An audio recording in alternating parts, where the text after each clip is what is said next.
Hi you guys, welcome back to my channel for another video. If you're new, my name is Ashley and I'm a homeschooling mom of 4, and I share a lot of our homeschooling journey as well as other motherhood topics here on my channel. Today is going to be a casual video. I am going to be preparing my new The Good and the Beautiful science unit, and you guys have had a lot of questions for me about this curriculum, so I wanted to answer the questions for you. They are all from Instagram, so if you're not following me over on Instagram, that I have a link in every video that I put out for you to follow me over there. So I do have these questions, and then I have another row, and I think I stopped it at three screenshots because otherwise the video would get too long. So I'm gonna be preparing my unit, kind of chit-chatting with you guys. I needed to get this unit prepared because we have just finished up marine biology, and then I also wanted to answer your guys' questions, so I figured we could do a 2-for-1. So thank you to The Good and the Beautiful for sponsoring today's video content. I have been working with them for about 2 years now, and I truly love them, which you guys know if you've been around my channel for a while. So I am first going to start by saying that our next science unit is going to be meteorology, weather, and the atmosphere. And it does not come spiral bound like this. It comes in a, like just a stack plastic. And so you can do it how you like to do it. You could put it in a 3-ring binder. I take mine to Office Max to have a plastic cover put on the front and the back. That's the way I've always done it. I like having the spiral because then I can leave it open to whatever page I'm on. So I actually already obviously got that done. So there were certain things that I pulled out of my unit. So when I prepare science units, this is how I always do it. I pull out all of the sheets that I'm going to need to make copies of for my kids. I pull out all of the mini books. This actually isn't a mini book, but let me find some that are. I pull out the mini books, and I already have actually stapled, you guys can see, I've already stapled the mini books together. And then I also pull out all of the vocabulary cards for our vocabulary wall. But I do have some more cutting to do, so that is what I'm going to be doing while I chat with you guys. So while I'm doing this, if I'm looking down, that is what I am doing. I am actually preparing my science unit, but I'm also going to be answering some questions for you guys. So the first question that I have that came in from one of you is about their math, and do I use it, and what are my thoughts on it? So I do not use The Good and the Beautiful math, and the reason is because as they've released the levels of the math, my kids are beyond those levels, which is sad. I wish I had a little baby that was just coming along and they could just grow up doing only The Good and the Beautiful curriculum for everything, because I truly love it so much. But unfortunately, their math is a little bit, the levels of the math is a little bit behind where we're at. And so I've never been able to use The Good and the Beautiful math for that reason. I get asked that question a lot, and I think people think that there's like a reason that I do not use The Good and the Beautiful math. And there is no reason other than my kids are just beyond that level of the math. I would love to use their math because I love the time, research, effort, energy, expertise, even simple things like how beautiful, I mean, the pictures, like I just love everything they put out. So I would love to use the math, but unfortunately I can't because my kids are just a little too old for the levels that they have available. My hope is that one day they will release many more levels and I will finally be able to have a child that is in that level of math. So my thoughts on it are that it's fantastic because The Good and the Beautiful does not put out anything that is not fantastic. And I actually have a friend that I met at the Good and the Beautiful convention who is on the team that helped create some of the math curriculum. I'm not sure what level she worked on, but I know her, and so I know that anything that she worked on would also be fantastic, or had any hand in. So that's the answer to that question. The next one is, do you need to buy multiples if you are teaching children in the same grade and level? I would say you can do it either way. I personally have my kids write in their language arts books, and I do think that that is kind of the way they intended it to be. So I would say if you're teaching the same level of language arts, I personally would buy 2 of them for the sole fact that your kids actually write on them. Same for the handwriting, but for example, if you're doing science, like what I am working on down here, I only buy 1 science unit, and then I make photocopies of the sheets that my kids are gonna write on. So it depends on what it is. I think if it's an individual subject, then I would. If it is a group subject, then I think you can just make photocopies of it. The next question is, what do I plan to do for my older daughter? Will she move to high school, language arts, and history? Woo! I love when you guys ask me high school questions, because it forces me to think about it, and it forces me to talk about it, because I am living in a state of denial when it comes to high school. So I have held back on kind of sharing what my plans are for my oldest when she goes to high school, because that is uncharted territory for us. I'm not 100% sure on anything at this point, but I only have about 1 more year to decide, because she's in 7th grade currently, and obviously 8th grade is her last middle school year. So I do have 1 more year to really figure out my life when it comes to high school and homeschool. But many of you may not be aware that The Good and the Beautiful is working on and going to be launching something called Greenleaf High School. As information comes out about that, I would love to continue to share it with you guys. But I know that Jenny did make, like, she did an Instagram live, maybe it was a while ago, it was maybe last year sometime, where she mentioned it, and then she also talked about it at the Good and the Beautiful convention, which I spoke at in June. And they had like a little area set up for it, and Jenny Phillips, the creator of The Good and the Beautiful, was actually surveying the audience, which I was in because I attended the other sessions when I wasn't speaking. She did a session on high school and stuff like that, and so obviously I went to glean all the wisdom I could from her. And so they're going to be coming out with a high school and an online kind of section, and the reason why I'm kind of not sure 100% on what that's gonna look like is because they're still working on it. I feel led to go that direction, and I hope to be able to be one of the first people to share it with you. I find it really interesting that their predicted time frame when they're going to launch it just so happens to be the year that my oldest daughter is going to be starting high school. I actually don't find that coincidental at all, because we all know that all of that is from the Lord. None of it is an actual coincidence. But I mean, Greenleaf High School could have been launched 3 years ago. So I do think that the timing is pretty cool. And so I'm not sure 100% if that's the direction we're gonna go. Every time I've heard Jenny speak of it, I am thrilled, and it gives me like a peace and an excitement. So I'm excited to continue to share that part of our journey with you guys as it unfolds. As many of you know, I am a homeschool mom currently. I am navigating this just like you are, and I do not have all the answers all of the time. So we're gonna wait and see what that looks like for Greenleaf High School, which would be done by The Good and the Beautiful. So I hope that that answers your question. The next question I got is, what do I think about Good and the Beautiful for my older kids? Well, I think it's pretty darn fantastic. Otherwise, we wouldn't be using it.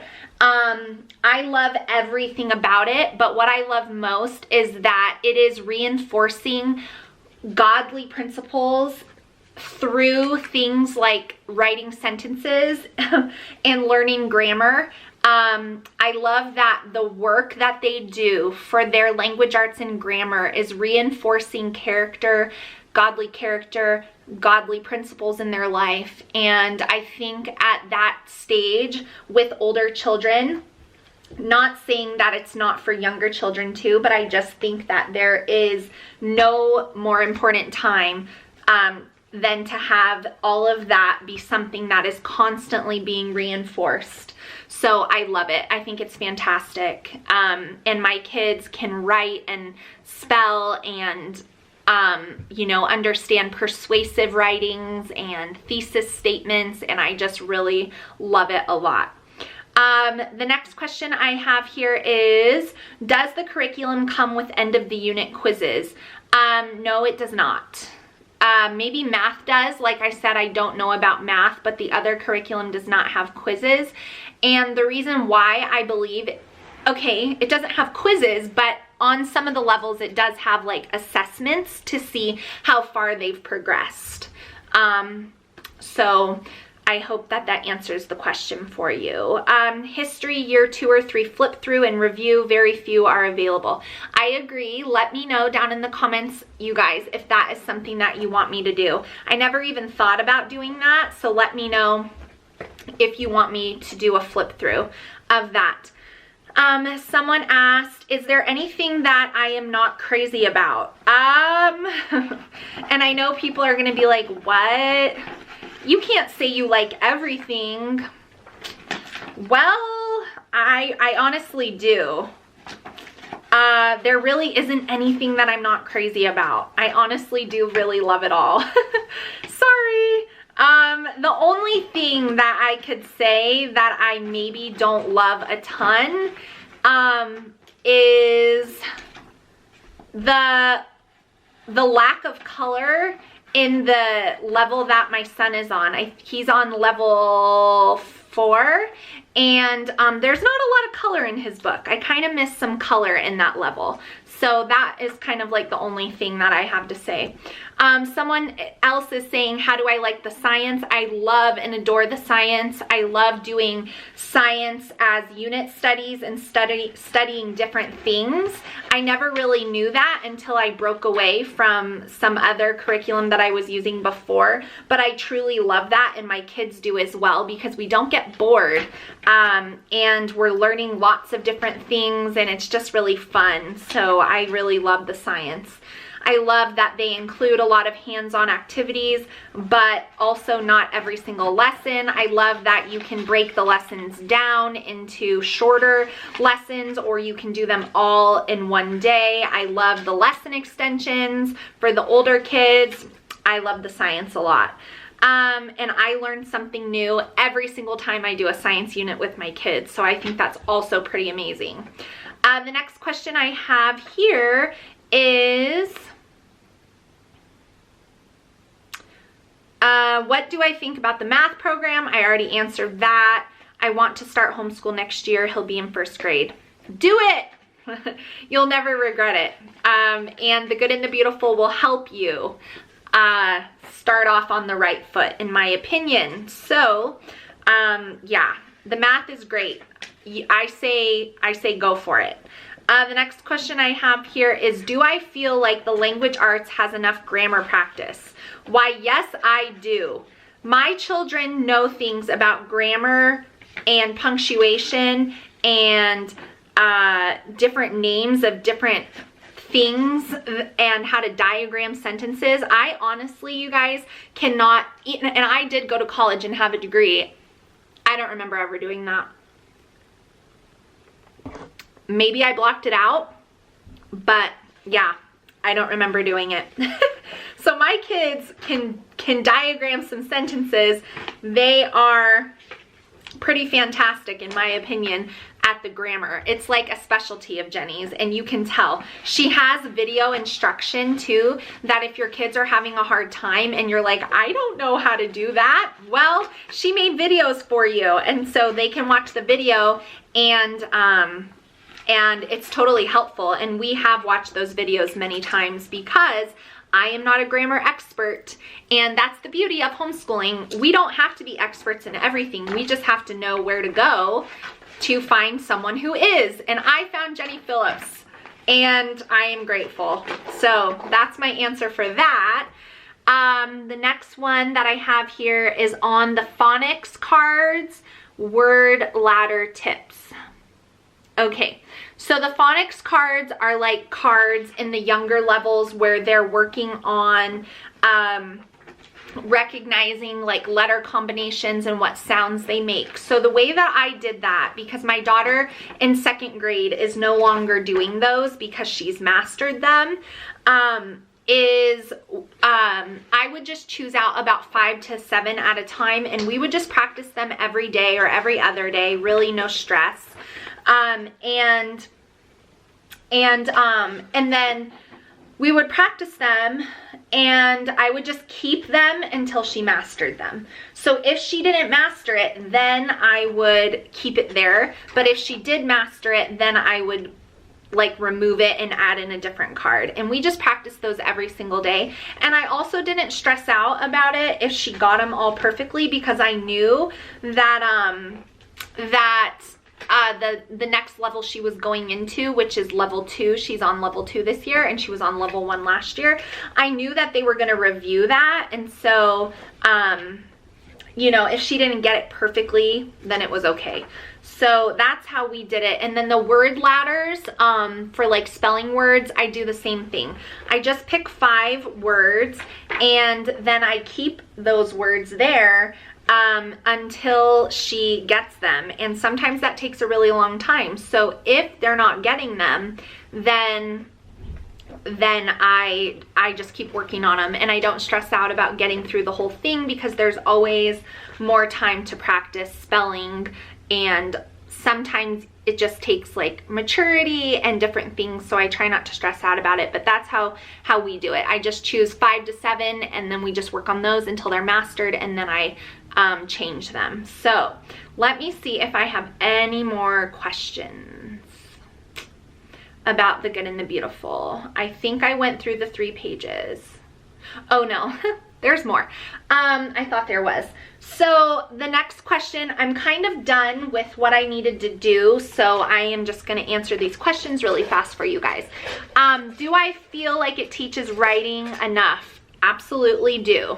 It starts with oral, like your child narration telling you, and dictation, you writing it down, which is the first layer of writing. And it starts off with that in the very first level. So these are like 5, and you know, could be a 5-year-old, could be a 6-year-old, could be a 7-year-old. It starts off very young.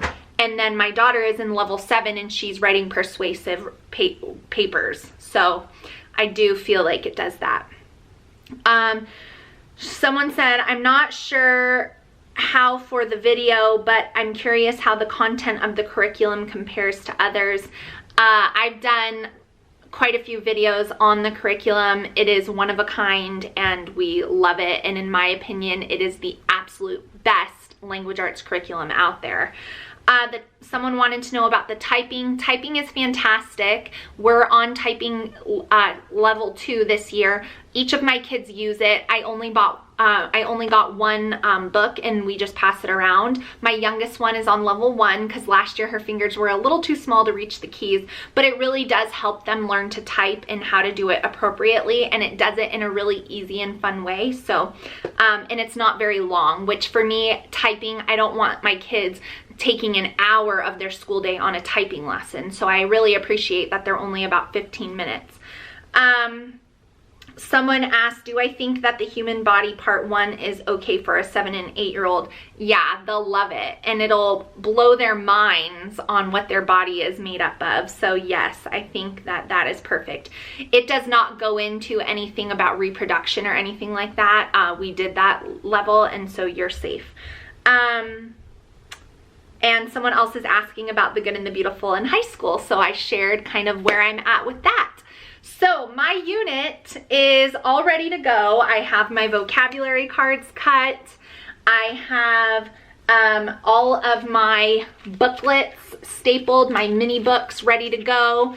to read to them. I have like the different activity cards cut out. I have the sheets that I need to photocopy for each of my kids paper clipped because I obviously can't make copies while I'm talking to you guys. And then I have all of my other teaching materials that I'm going to like lay out on the table and show them pictures of right here. So my unit is ready to go. I'm excited to start meteorology for our second science unit of the year. And I hope you guys enjoyed this The Good and the Beautiful Q&A. If you have any more questions for me, post them down in the comments below. You know I always answer you guys. Thank you for watching. I hope you enjoyed hanging out with me and doing a little homeschool prep. I will see you guys all in my next video really soon. Bye guys.